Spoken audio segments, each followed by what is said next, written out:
Après un voyage de près de 9 heures entre Ellsworth, une banlieue de Helena, la capitale du Montana, et Lincoln, en passant par Chicago, je suis arrivée dans ma nouvelle maison.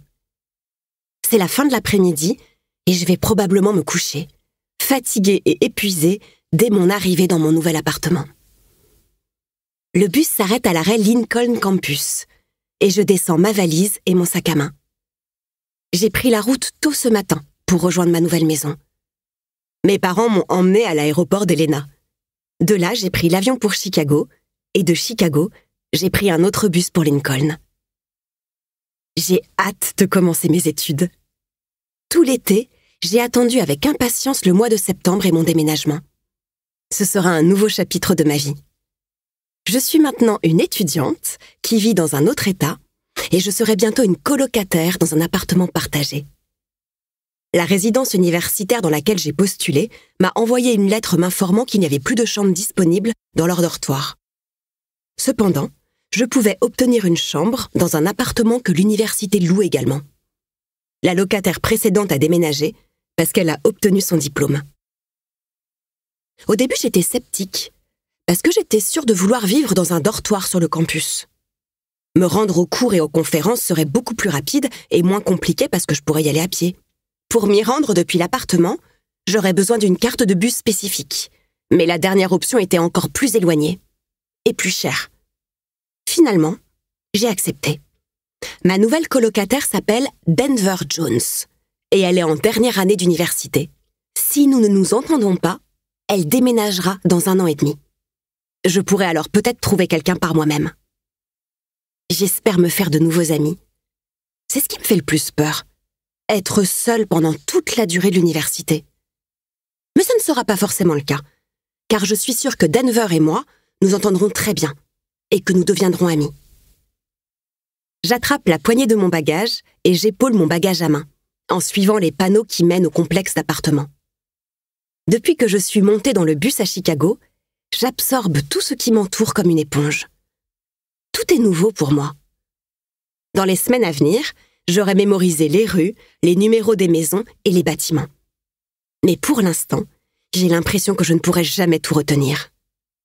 Je suis les instructions sur mon iPhone, diffusées par mes AirPods. Je tourne dans Abbey Street et j'aperçois l'immeuble au loin. Devant lui se trouve un grand panneau blanc qui m'arrive presque à la poitrine. Au milieu, il y a le logo du Lincoln College et une note indiquant que le complexe appartient au Lincoln College et à la ville de Lincoln. En petits caractères, quelques phrases sur le règlement intérieur et dans le coin inférieur droit, le numéro de téléphone et l'adresse de l'administration des résidences en cas d'urgence. Enfin, après tant d'heures de voyage, je suis arrivée. Mon cœur bat la chamade et j'ai hâte de découvrir ma nouvelle maison. « Vous êtes arrivés à destination », dit la voix féminine de Google Maps, et j'éteins l'application de navigation. Puis je me retourne et lève les yeux vers la jolie façade beige. Les fenêtres du 2e étage sont bien alignées, tandis que celles des étages supérieurs sont des baies vitrées. Mon appartement se trouve au 2e étage. Nous y voilà. Maintenant, ta vie universitaire commence, Sienna Gardner, dis-je à voix haute. Je sors la clé de la poche de ma veste et me dirige vers la porte d'entrée. Ce n'est pas facile avec ma valise, mon gros bagage à main et mon sac à main. Heureusement, la porte s'ouvre et une blonde sort. Soulagée, je remets la clé dans ma poche. « Je vais te tenir la porte !» dit-elle en souriant. J'acquiesce en faisant passer ma valise par la porte. « Merci. »« Pas de problème, » répond-elle. Je la regarde. Comme moi, elle a de longs cheveux blonds, une silhouette mince et un sourire amical. « Tu es nouvelle ?» demande-t-elle. « Oui, » marmonnai-je nerveusement, car elle m'a identifiée comme une première année immédiatement.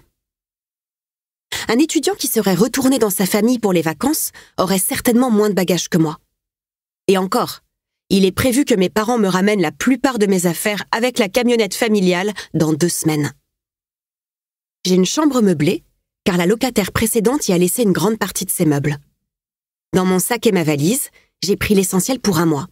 Des vêtements, du matériel pour les événements et quelques produits d'entretien. Bien sûr, j'aurais pu tout acheter sur place, mais je voulais être préparée. « C'est si évident que ça ?» demandai-je quand même en lui souriant.